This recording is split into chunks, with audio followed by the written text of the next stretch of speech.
Lights, camera, action. Welcome back to Flick Flash. The hat-wearing man is back. Next week, when Indiana Jones and the Dial of Destiny premieres in theaters, Harrison Ford returns one of his most recognizable characters back after a 15-year sabbatical. It's the first Indiana Jones movie that Steven Spielberg didn't direct, and James Mangold, who also helmed Logan, 3:10 to Yuma, and Ford vs. Ferrari, fills that role well. With Raiders of the Lost Ark from 1981, the Indiana Jones series had its start more than 40 years ago. In addition, even though this is the sixth movie, there have been live-action TV shows, games, novels, you name it, during that period. Maybe you don't have time to review all of it since the movie comes out next week. Not to worry, you can trust us. Before viewing Indiana Jones and the Dial of Destiny, keep in mind these important Indiana Jones facts. 1. Of course, you need to keep in mind the fundamentals. Henry Jones Jr., sometimes known as Indiana, is an established professor of archaeology. In his free time, he periodically engages in high-stakes adventures centered on rare, antiquated artifacts that somehow relate to his education in archaeology.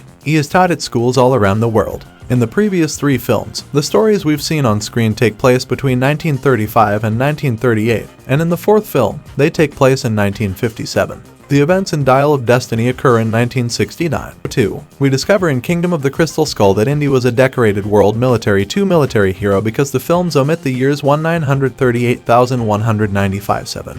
He was a spy and a double agent, among other things. This is relevant because Dial of Destiny's start, which is set around 1944, gives us a glimpse of part of this. 3. Indy despises Nazis, as one might anticipate from an American who served in World War II. However, this dates back much more because he was already engaged in combat with Adolf Hitler's army in 1936 and 1938, when Hitler dispatched his thugs to look for antiquated artifacts. Perhaps, just perhaps, he kept doing it. 4. The character of Marion Ravenwood had an affair with Indy many years ago. Marion was the daughter of one of Indy's college teachers. They initially reunite in Raiders of the Lost Ark, and then they do so once more in Kingdom of the Crystal Skull. At that point, we find out that they had been dating briefly before almost getting married.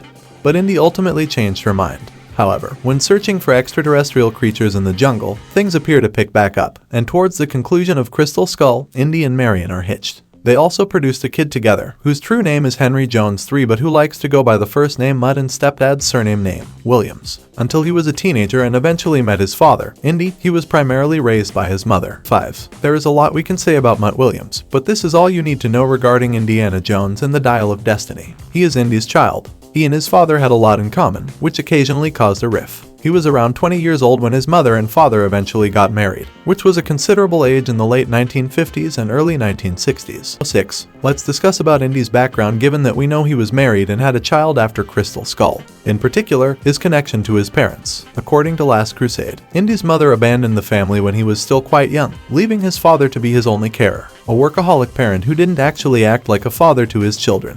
Even though Indy's kid was an adult when they first met, that lack of parental attention had a significant influence on him, and you can only hope that he used what he learned to raise his own son. 7. Short Round, played by Ke Huy Quan in the 1935 film adaptation of the Indiana Jones saga, is one of the most well-known figures in the legend.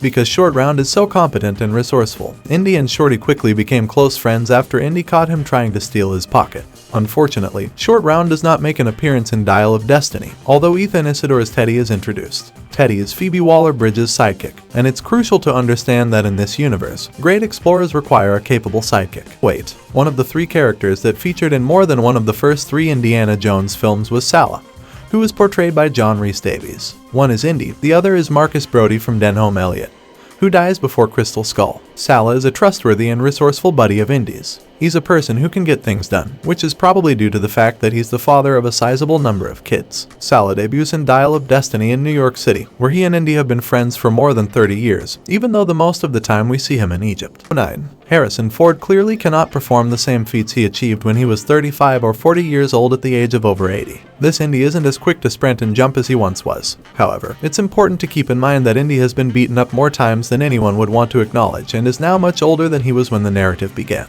He has been shot, tortured, slashed, and punched, among other things. In truth, the movie shows a scene where Indy does. 10. Even while this doesn't directly relate to Dial of Destiny, it's crucial to keep in mind that Indy has saw or experienced some very bizarre crap.